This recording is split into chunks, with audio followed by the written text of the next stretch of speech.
Tengan ustedes muy buenas tardes, queridos amigos, acá en cámara. Su querido amigo el viajero de los Andes, nuevamente en Radio Sol y Luna FM, El Viajero, con esta sección de lo que es temas de interés. Un tema muy importante e interesante que encontré y busqué, encontré y todo eso, como reitero, justamente el estudio de la mente. Ya mucho empleamos este material, lo que es la mente. Y bueno, seguramente más de una persona, ¿qué es lo que estudia la mente? ¿Qué es esto? La empleamos todos los días. ¿Pero qué será? Que este conjunto de cosas, si lo hacemos todos los días, tenemos memoria, tenemos que acordarnos de muchas cosas. Pero ¿qué es el estudio de la mente humana realmente? Se los voy a enseñar. Aquí está un contexto que se los quiero entregar inmediatamente para que quien esté también ahí viendo el programa puede participar. El significado del estudio de la mente. La mente comprende el conjunto de capacidades intelectuales de una persona, como la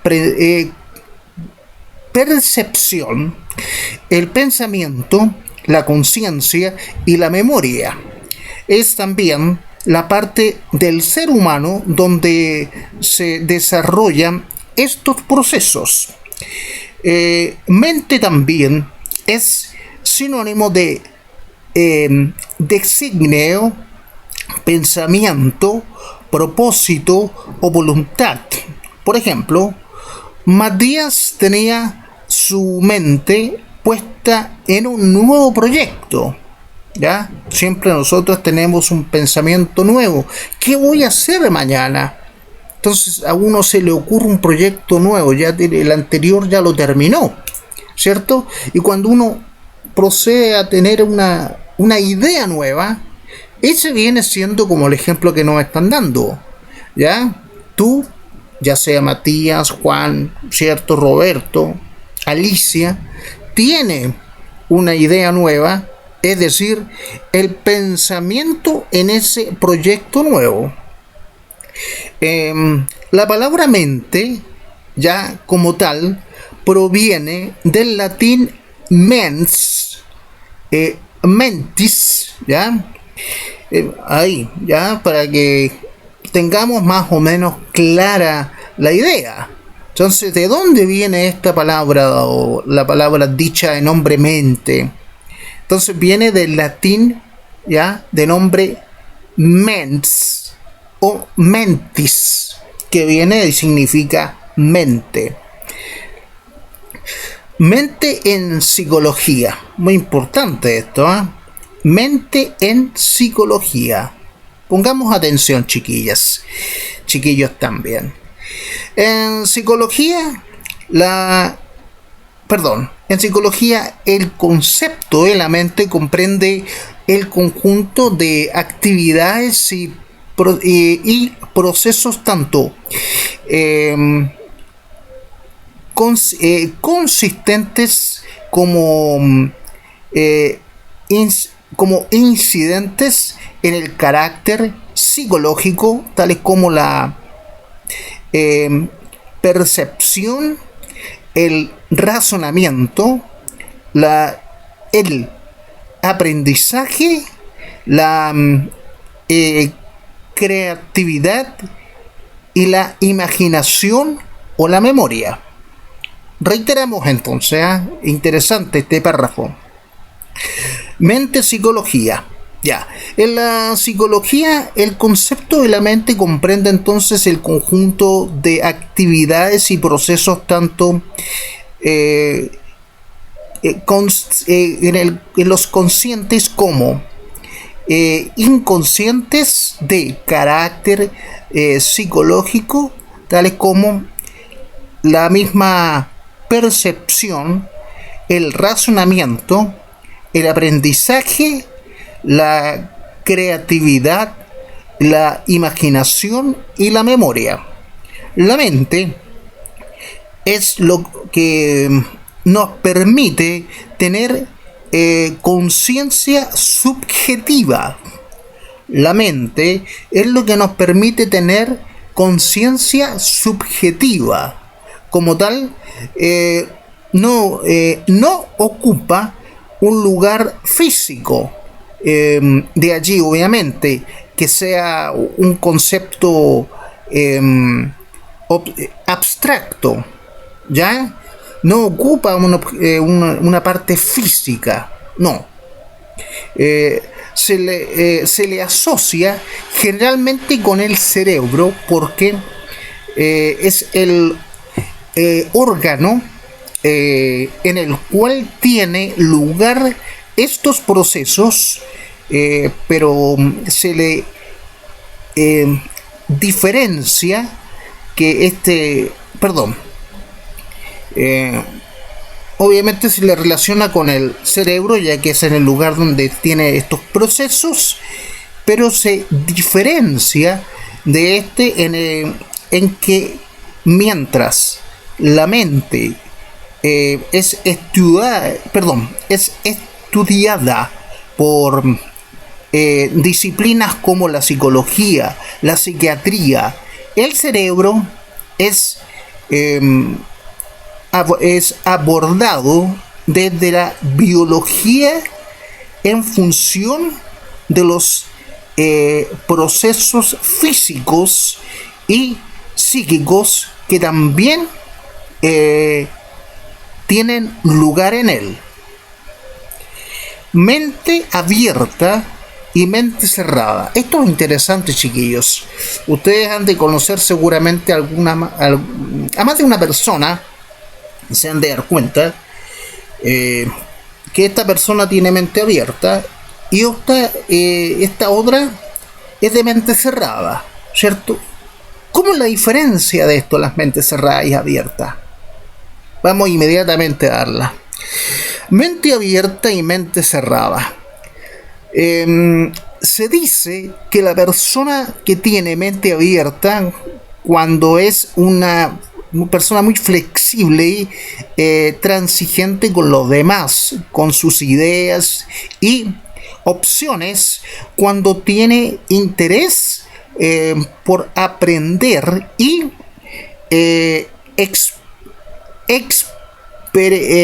experimentar justamente cosas nuevas, cuando no tiene problemas a salir a otra zona de confort y también tiene siempre disposición para hacer y ver las cosas de nueva manera o también de una manera muy diferente. Lo contrario a una persona de mente abierta es de mente cerrada, por lo que en general las personas de mente cerrada son las que evitan salirse de los parámetros sociales, de los establecidos, que son reflexiones en sus ideas y opciones y opiniones que no desean o no se interesan por conocer o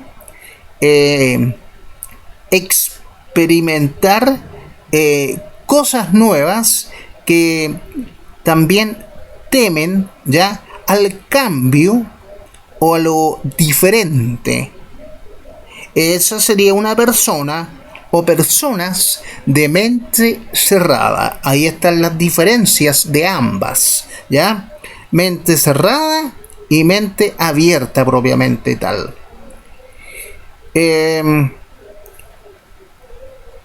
Significado, fíjese, de lo que viene signo esto de mente sana y cuerpo sano. ¿Han escuchado eso? Muchos lo dicen, ¿ya? ¿Qué es mente sana en cuerpo sano? Lo vamos a dar a entender. Miren, algo muy interesante, ¿eh? Mente sana y cuerpo sano es una cita de la sátira por escrita por el italiano Decimo, ya, italiano Decimo Junio Juvenal, ¿ah? En latín, que quiere decir o se escribe Decimus Latius Lumberland. A ver, como es latín, lo voy a tratar de pronunciar lo más bien posible. Demos a entender de que el italiano décimo junio juvenal, ya, en el latín decimus lunius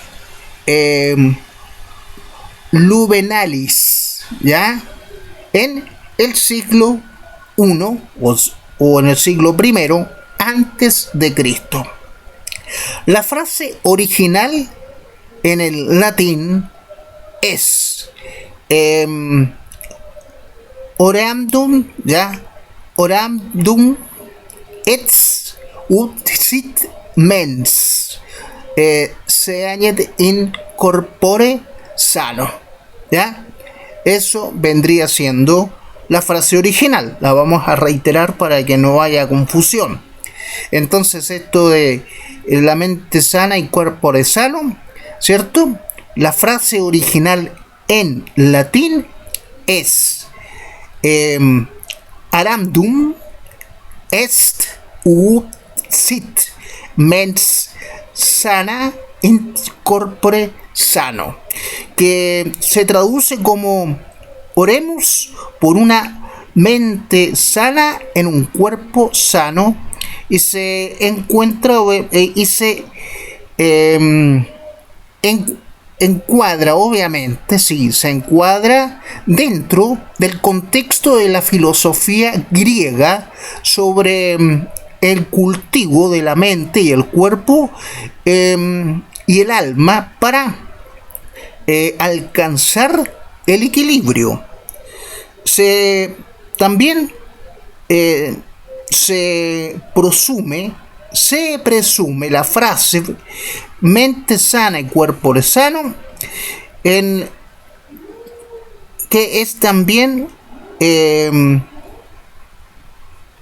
perteneciente a la autoría de Platón entre los años 427 y 347 antes de Cristo, pero no es posible comprobarlo porque no existe, y esto no dejó un registro sobre la frase.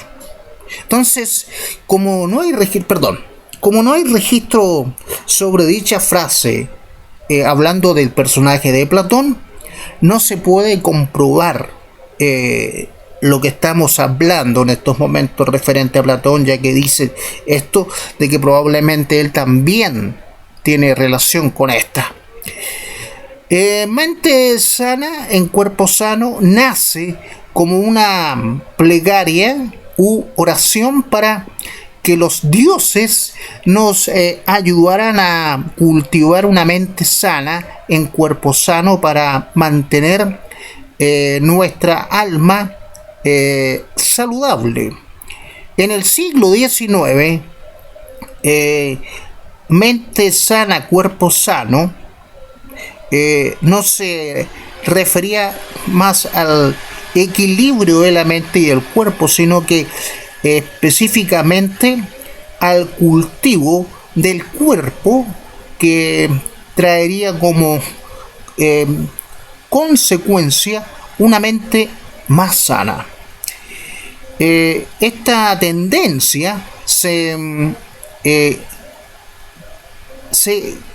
catapulta debido a la necesidad de proveer a las técnicas. Vamos a iniciar. Dice el párrafo: esta tendencia se catapulta debido a la necesidad de proveer las técnicas de gimnasia moderna, introduciendo la educación física como disciplina pedagógica y la creación de los Juegos Olímpicos por el francés de nombre Pierre Coubertin. Él fue el creador de los Juegos Olímpicos. Así que ya saben, ¿quién fue el creador de los Juegos Olímpicos? El francés de nombre Pierre Coubertin. Él fue el quien creó estos grandes Juegos Olímpicos. Continuando con esto, fíjese, algo interesante, fíjese. Esto de qué es la psicología infantil dentro de esto de la mente humana, ¿ya? El estudio de la mente infantil. Miren, vamos a dar a entender esto entonces. ¿Qué es la psicología infantil dentro de esto, el estudio de la mente humana? La psicología infantil se encarga del estudio del comportamiento del niño desde su nacimiento hasta la adolescencia. De esta forma, esta rama de la psicología se centra en el desarrollo físico, motor, cognitivo, perceptivo, afectivo y social. Importante esto. Nosotros que tenemos a nuestros hijos, nuestros nietos, nuestros sobrinos, pongamos atención, los papás, ¿ya? Nosotros que somos papás, tíos, la familia en general, dice claramente que ¿qué es la psicología infantil? La pregunta, la respuesta es esta. La psicología infantil se encarga del estudio de el comportamiento del niño desde el nacimiento hasta su adolescencia. De esta forma, esta rama de la psicología se centra en el desarrollo psicomotor, cognitivo, perceptivo, también tenemos el afectivo y el social. El afectivo, que es muy importante, ¿ya? Ahí es donde entra el trabajo de la familia, papá, mamá, tío, abuelita, como lo suelo decir tanto con los programas del matinal, ¿cierto? Porque están teniendo al niño con nosotros, vienen las inquietudes de él. Tenemos que saber, por ejemplo, bueno, no tenemos que estar encima como vigilantes de que lo que está haciendo, pero de repente él va a llegar a una inquietud nuestra y tenemos que saberle responder al niño esa inquietud infantil que tiene de A, B, C, cosa, a como también saberlo orientar, saberlo llevar por un buen camino, en fin, como buenos papás y familiares que somos de él, ¿ya? Porque, por ejemplo, aquí dice un punto afectivo. En la parte afectiva, desarrollarlo con nosotros y nosotros desarrollarnos con él, entregándole lo más importante: cariño, amor, todo eso, ¿ya? Ayudarle mucho en la parte social, ¿ya? En lo perceptivo también, ¿ya? Que él aprenda a percibir lo bueno, lo malo, enseñarle todo eso, pero mucho y más importante para mí, como persona que soy, viene siendo, se podría decir, 2 puntos vitales: el afectivo y el social. ¿Por qué primero el afectivo? Porque cuando uno le enseña al niño ¿ya? Eh, Entregándole cariño, amor y todo eso, él se va a desarrollar en un ambiente positivo de la familia. Que esa familia somos nosotros y nosotros le estamos entregando a él. ¿Ya?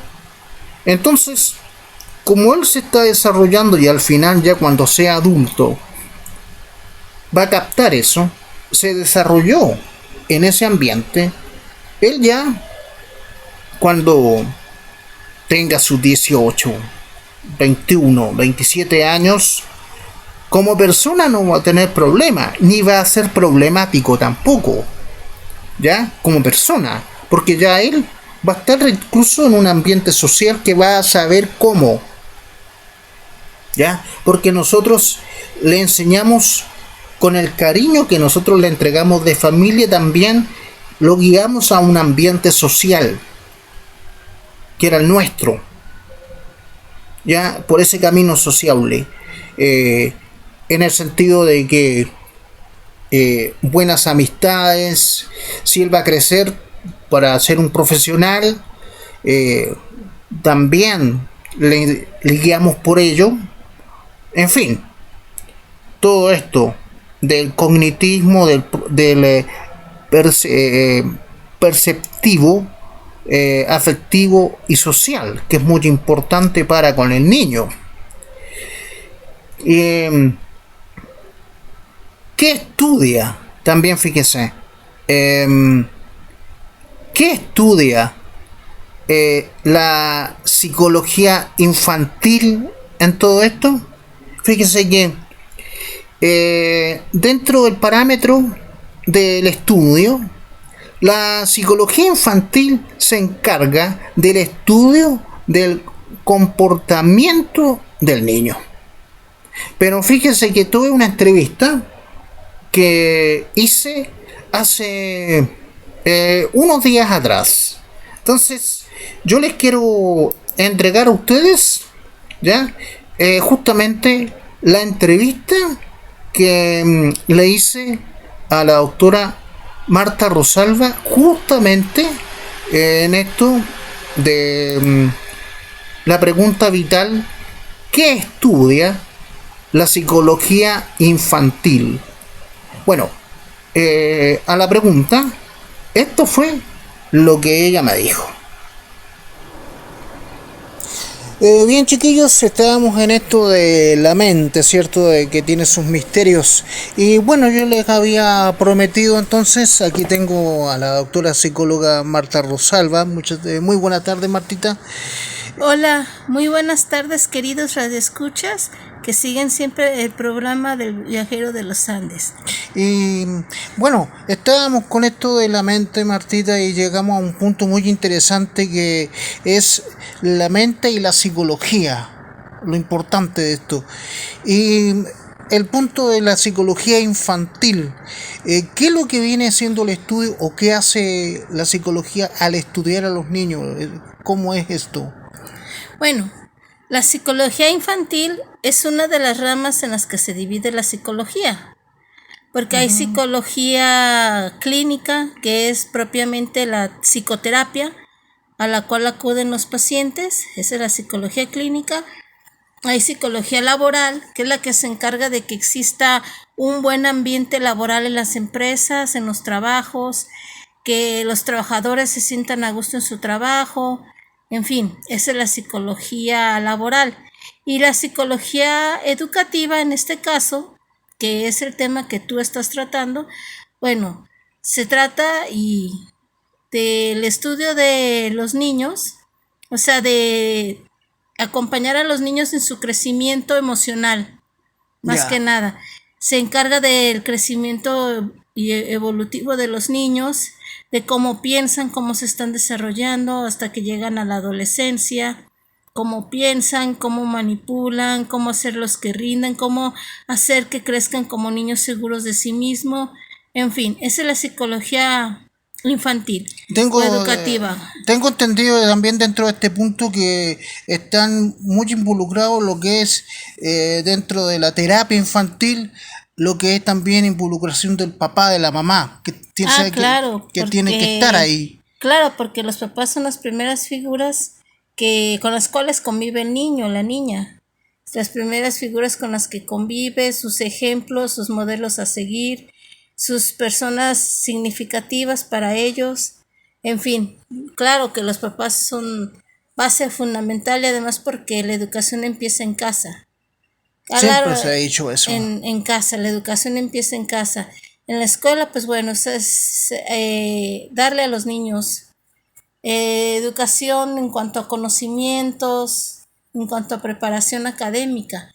Y claro, también uno puede reforzar también los valores que les dan en casa, pero principalmente la educación en sí como tal se da en la familia. Porque, por ejemplo, se sabe, si damos un ejemplo así a la loco, como decimos nosotros, si hablamos de Juanito, por ejemplo, tiene su familia, todo eso, y comienza a desarrollarse de niño, teniendo sus papás en las terapias que correspondan, ahí se les va a enseñar tanto también a los papás para que el niño se desarrolle bien, porque tienen que tener claro los papás también de que Juanito va a ir creciendo, se va a transformar en un hombre cuando tenga sus 20, 30 años de edad, pero cuando ya sea un hombre adulto, ya pasó por toda esa terapia infantil que le ayudó mucho con los papás, que no tiene que faltarle nunca el cariño, el amor de familia, que es muy vital para que el niño se desarrolle y se desenvuelva socialmente también. Sí, así es. Y bueno, muchas de las veces en la escuela, en la convivencia con los maestros y con los demás niños, ahí salen a relucir muchas cuestiones que el niño vive en su familia. Muchas cosas, muchos problemitas o detalles que quizás ni los mismos papás se habían dado cuenta y el niño los saca a relucir en la escuela, cuando conviven con otros niños. Ahí es en donde se desenvuelven o quizás por convivir con niños de su edad, ellos se sienten en más confianza para desenvolverse realmente como son ellos. Entonces hay veces de que el maestro, si es observador y se involucra un poquito más allá de lo académico con sus alumnos, hay veces que el maestro, la maestra, se puede dar cuenta de lo que el niño está viviendo en su hogar, en su casa. No, y claro, porque los niños son muy transparentes, difícilmente se quedan callados las cosas o difícilmente fingen. Un niño siempre, de alguna u otra manera, siempre va a expresar la realidad que está viviendo en su familia, siempre. No, es lo que yo vivía, por ejemplo, cuando yo era pequeño, no necesariamente yo, sino que también otros compañeros también cuando hacían estas reuniones o cuando nos reuníamos con los compañeros, había uno que otro que contaba en grupo las cosas o de repente la profesora o la profesora jefe u otra materia se daba cuenta de la reacción de un niño, un compañero, y se lo daba a entender a la directora, a la profesora jefe, que Juanito ahí tuvo una reacción de una manera determinada y que daba problemas, o no, o sea, no dar problemas, sino que daba una preocupación por la reacción del niño. Entonces, los cabros ahí, no, yo también fui cabro chico y también tuve mis problemitas también. Por ejemplo, ¿cuál era el problema mío? Cuando yo era niño, yo tengo epilepsia, ya soy una persona epiléptica. Siempre mis compañeros, te estoy hablando cuando yo tenía un mocoso de 6, 7, 8 años, los chiquillos en primaria se burlaban mucho de mí, hasta también en secundaria, los cabros. Entonces, el término chiquillos, pues los cabros son los lolos, para que entiendan bien aquí en México el asunto. Entonces, donde se burlaban mucho de mí, no te voy a negar de que yo pasaba mucho más en inspectoría con los inspectores o con allá porque peleaba. No me gustaba que provocaban. Me provocaban y no me gustaba que me provocaran y te pasé no sé cuánto tiempo más metido en la dirección. En la dirección, que es lo que haciendo clases de matemática, castellano, ciencias sociales o esas cosas, porque como se burlaban de mí, el bullying como le llaman ahora, entonces bueno, ya uno creció y todo. Bueno, lo que son las cosas. Bueno, yo creo que este resumen ha sido interesante, Muchas gracias, Martita. No, de que, y bueno, básicamente es eso, ¿no? La psicología educativa es la que se encarga del estudio y trato de los niños, tanto en su ambiente escolar como en su ambiente familiar. O sea, si en alguno de los dos ambientes en los que se desenvuelve el niño, su casa o su escuela, el niño tiene alguna inquietud o algún problema, pues la psicología educativa o la psicología infantil se encarga de eso. Y claro que se trabaja de diferente manera. Se trabaja de diferente manera con los niños que con los adultos. No se da igual la psicoterapia. No. Básicamente con los niños se juega o a través de metáforas, de cuentos. A ver, vas a hacerme un cuento, imagínate con tu personaje favorito. Vamos a inventar juntos una historia. Y después también se le aplican test psicológicos también a los niños, pero más que nada es eso, jugando para que el niño no lo sienta muy agresivo.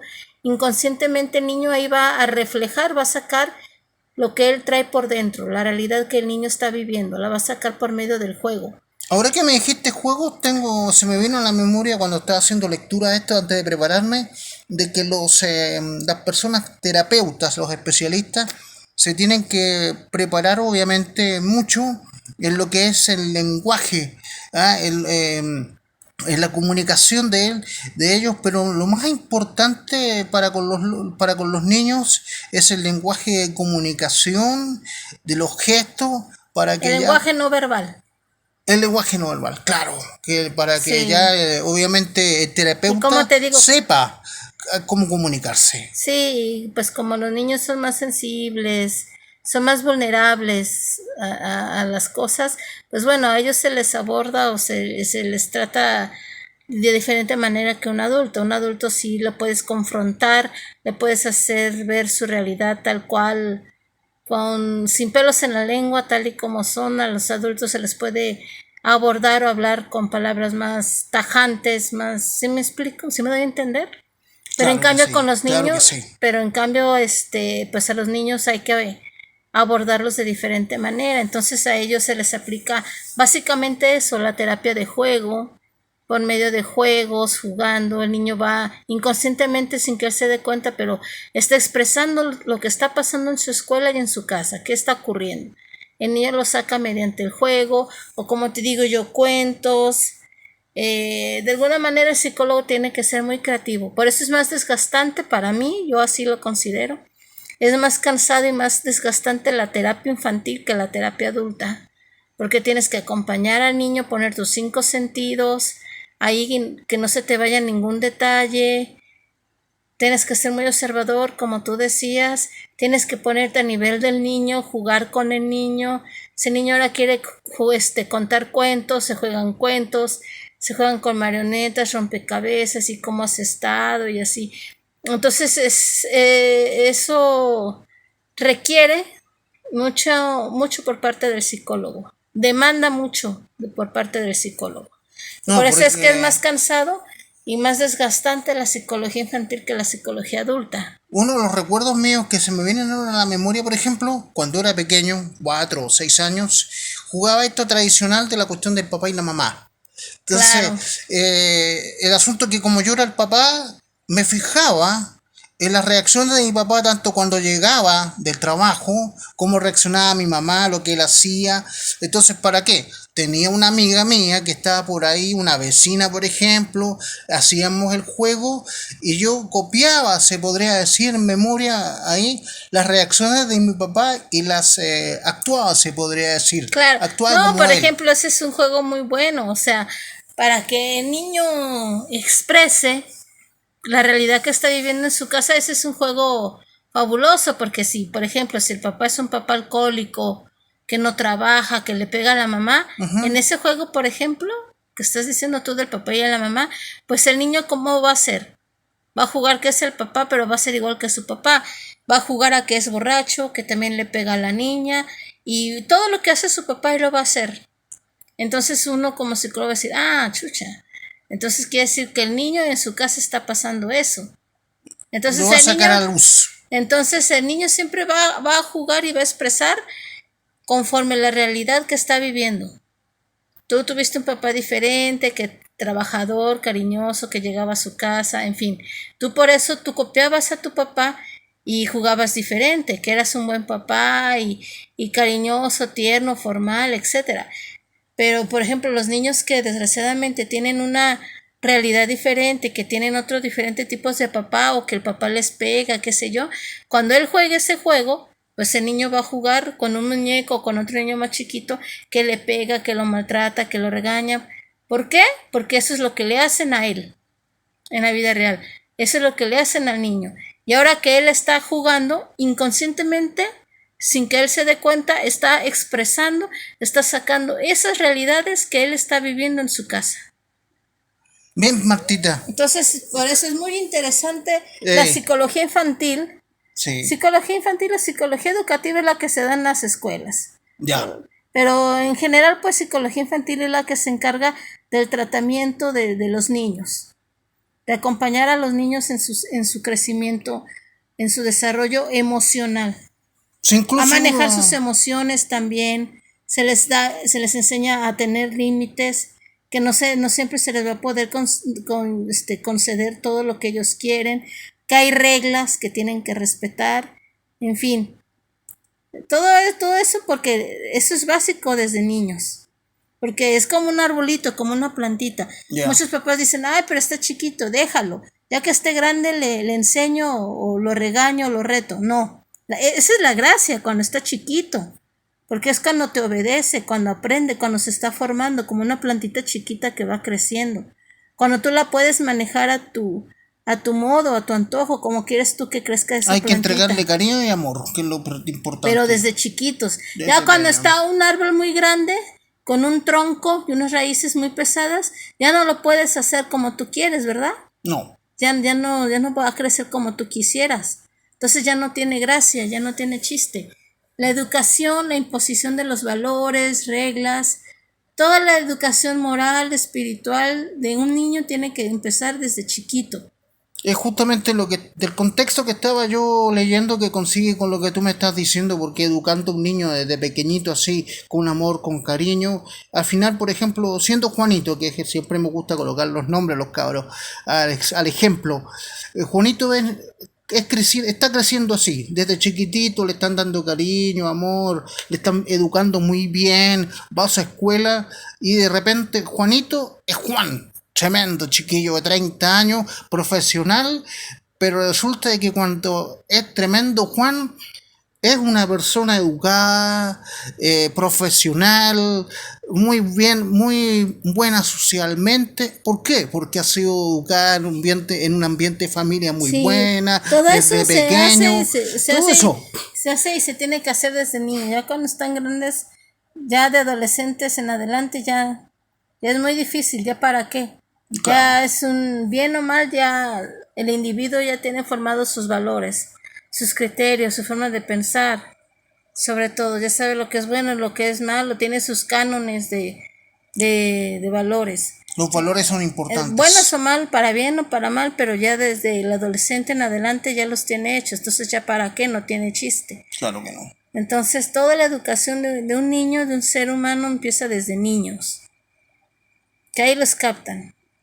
Ahí los aprenden. Y gran parte, si no digo que todo lo que un niño aprende o la forma que tiene un adulto es que lo aprendió desde niño.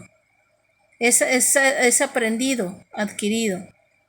Una persona alcohólica es porque casi seguro de que tuvo una infancia con un papá alcohólico o con alguien que lo crió muy cercano a él que era alcohólico y por eso esa persona ahora es así.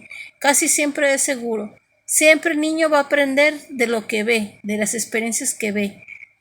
Primero las va a tratar de imitar y después las va a adoptar como propias. No, y en la psicología adulta, ya que estamos en esto global, fíjate que siempre el ser humano, el hombre, cuando comete un error o está en esos problemas, ya algo ya de pareja, listo, o porque le fue mal en el trabajo, lo primero que hace es irse a un restaurante, ¿cierto? A un bar, a ahogarse con alcohol. O sea, no reacciona, no es inteligente. Para él, alcohol es lo primero y se termina borracho y lo llevan a la cárcel porque lo pillaron haciendo espectáculo Entonces, esas son reacciones muy que para mí no van. O sea, ¿por qué uno se va al alcohol?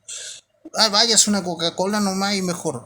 Entonces, bueno, Martita, muchas gracias. No, de nada, me dio mucho gusto volverlos a saludar aquí, no muy seguido, pero aunque sea de vez en cuando, en cuanto se pueda, pues aquí voy a estar acompañándolos en estos temas de interés que son muy buenos.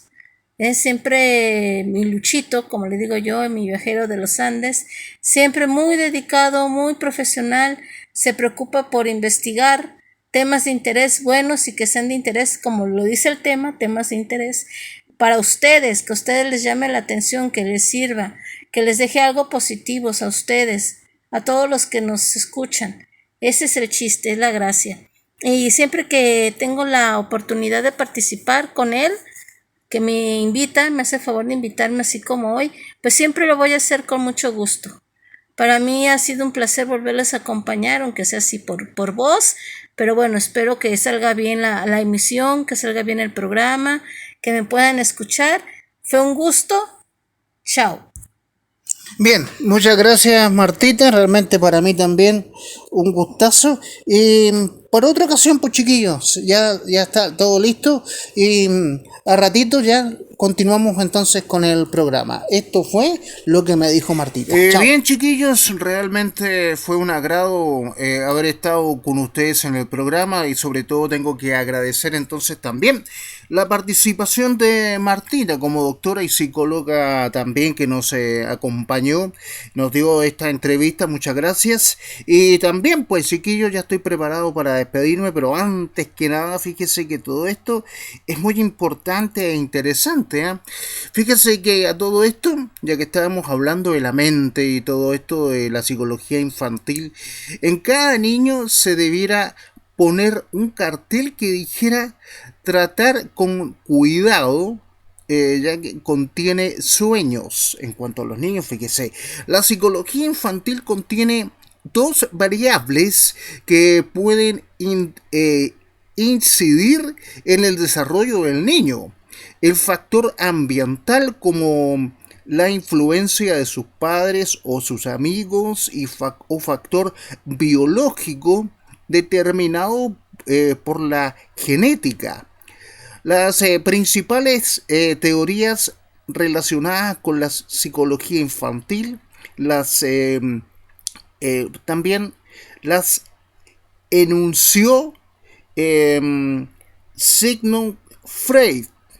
Sigmund Freud. Él dijo claramente lo siguiente: la, la única finalidad de la psicología infantil es mejorar la calidad de vida de los niños y niñas y hacerlas su infancia lo más fácil y cómoda posible. Mire lo que son las cosas. El personaje tan importante como Sigmund Freud dijo claramente: la única finalidad de la psicología infantil es mejorar la calidad de vida de los niños y niñas y hacerles su infancia más feliz y cómoda. ¿Cómo no vamos a querer nosotros una cosa tan linda como esa? Bien, pues, para mí ha sido un agrado nuevamente en un programa como este de temas de interés haberles entregado un tema tan interesante como la mente humana, dentro de ello también esto de la psicología infantil, en fin. Y como dijo Martita, hay muchos tipos de psicología, también está la psicología humana, en fin, ahí ustedes lo que escucharon con ella. A Martita entonces de antemano ya, y gracias por tu participación. Y ya estamos listos entonces para seguir investigando y también hacerles entregas a ustedes de temas interesantes para la próxima ocasión. Bueno, Luis Vergara acá en el micrófono y pantalla se despide entonces con esto de temas de interés en Radio Sol y Luna FM El Viajero. Hasta pronto. Chao.